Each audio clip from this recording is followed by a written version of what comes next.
Personality of the day میں آج میں آپ کو جس شخصیت بارے بتانے جا رہا ہوں ان کا تعلق سپورٹس سے ہے۔ میری مراد ہاکی کے عظیم Olympian centre forward Rashid junior سے ہے، جن کی آج تیسری برسی منائی جا رہی ہے۔ رشید جونیئر کا شمار بین الاقوامی ہاکی کے صف اول کے سینٹر فارورڈز میں ہوتا تھا۔ 70 کی دہائی میں وہ حریف ٹیموں کے لیے سب سے بڑا خطرہ تھے۔ رشید جونیئر کی سب سے بڑی خوبی یہ تھی کہ ساتھی کھلاڑیوں کی طرف سے ملنے والے پاس پر یا خود حریف ڈیفینڈرز کو چکمہ دے کر وہ گیند کو پلک جھپکتے ہی گول میں پہنچا دیتے تھے۔ اسی خوبی کی وجہ سے وہ شارپ شوٹر اور کنگ آف دی ڈی کے نام سے مشہور ہوئے۔ آئیے اس عظیم کھلاڑی کے ہاکی کیریئر بارے جانتے ہیں۔ 5 فٹ 6 انچ قد کے مالک رشید جونیئر 3 مارچ 1974 کو بنوں شہر میں عبداللہ خان کے ہاں پیدا ہوئے۔ ان کا اصل نام عبدالرشید تھا۔ انہوں نے اسلامیہ ہائی اسکول بنوں، بعد ازاں بنوں کالج اور اسلامیہ کالج پشاور میں تعلیم حاصل کی۔ ہاکی کھیلنے کی ابتدائی تربیت انہوں نے اپنے بڑے بھائی عبدالحمید عرف بریگیڈیئر حمیدی سے حاصل کی، جو خود بھی اپنے دور کے نامور کھلاڑی ہونے کے علاوہ پاکستان ہاکی ٹیم کے کپتان بھی رہے۔ ابتدا میں وہ رائٹ ان کی پوزیشن پر کھیلتے تھے۔ بعد ازاں 1970 میں جب وہ پاکستانی کیمپ میں بلائے گئے تو بریگیڈیئر عاطف کے کہنے پر وہ سینٹر فارورڈ کی پوزیشن پر کھیلنے لگے۔ اس پوزیشن پر کھیلتے ہوئے وہ بہت جلد ہاکی کی دنیا میں چھا گئے اور پاکستانی فتوحات میں اہم کردار ادا کرنے لگے۔ ان کو گول سکورنگ مشین کہا جانے لگا۔ رشید جونیئر نے فرسٹ کلاس ہاکی ڈسٹرکٹ بنوں اور پشاور ڈویژن کی طرف سے کھیلی، جبکہ انہوں نے اپنے انٹرنیشنل ہاکی کیریئر کی ابتدا جنوری 1968 میں لاہور فیسٹیول میں سری لنکا کے خلاف میچ میں کھیل کر کیا۔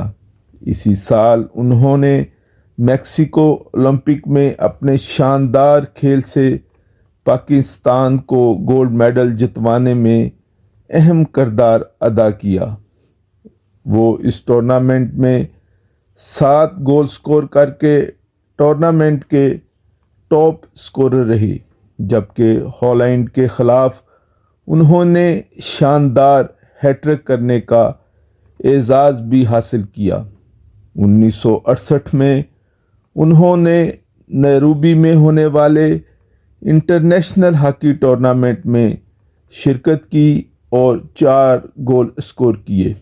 اس کے علاوہ پاکستان کا دورہ کرنے والی کینیا کی ٹیم کے خلاف بھی وہ کھیلے، جس میں انہوں نے 2 گول سکور کیے۔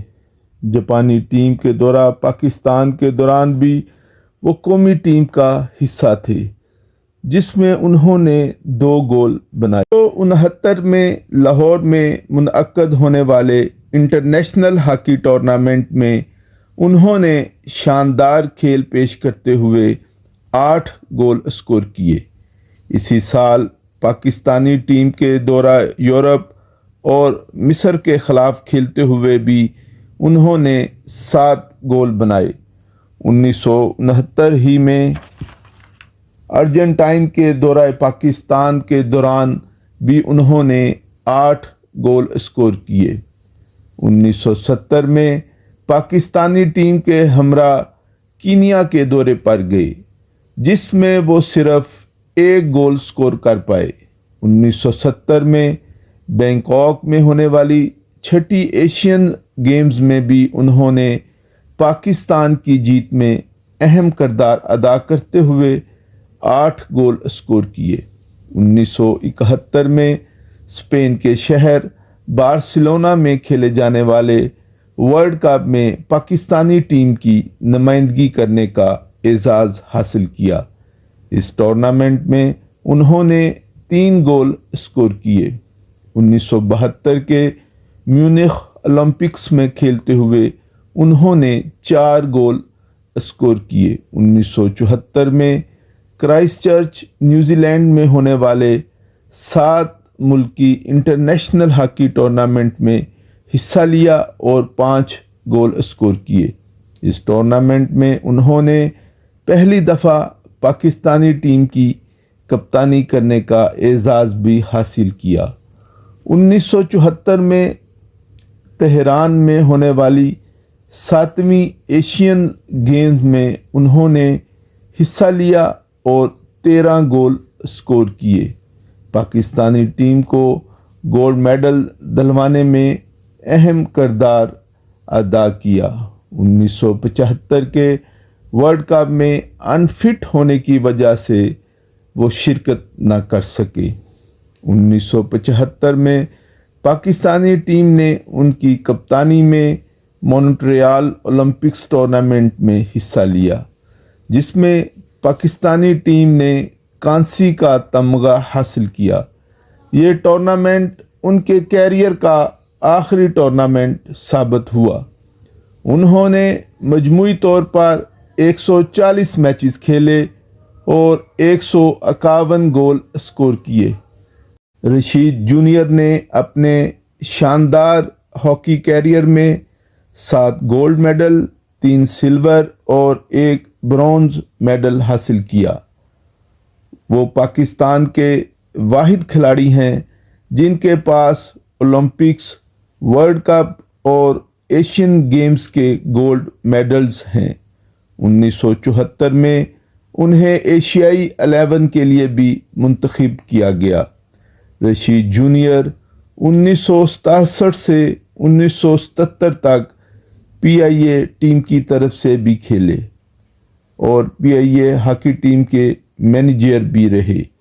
رشید جونیئر 1993 سے 1995 تک پاکستان ہاکی ٹیم کے مینیجر اور سلیکشن کمیٹی کے ممبر بھی رہ چکے ہیں۔ ہاکی کے کھیل میں ان کی خدمات کے اعتراف میں 1970 میں انہیں صدارتی تمغہ برائے حسن کارکردگی سے بھی نوازا گیا۔ انہوں نے 4 نومبر 2020 کو اسلام آباد کے ہسپتال میں وفات پائی۔ انہیں ان کے آبائی شہر بنوں میں سپرد خاک کیا گیا۔ آخر میں میری آپ سے گزارش ہے کہ میرے چینل کو لائک اور سبسکرائب کرنا نہ بھولیے گا۔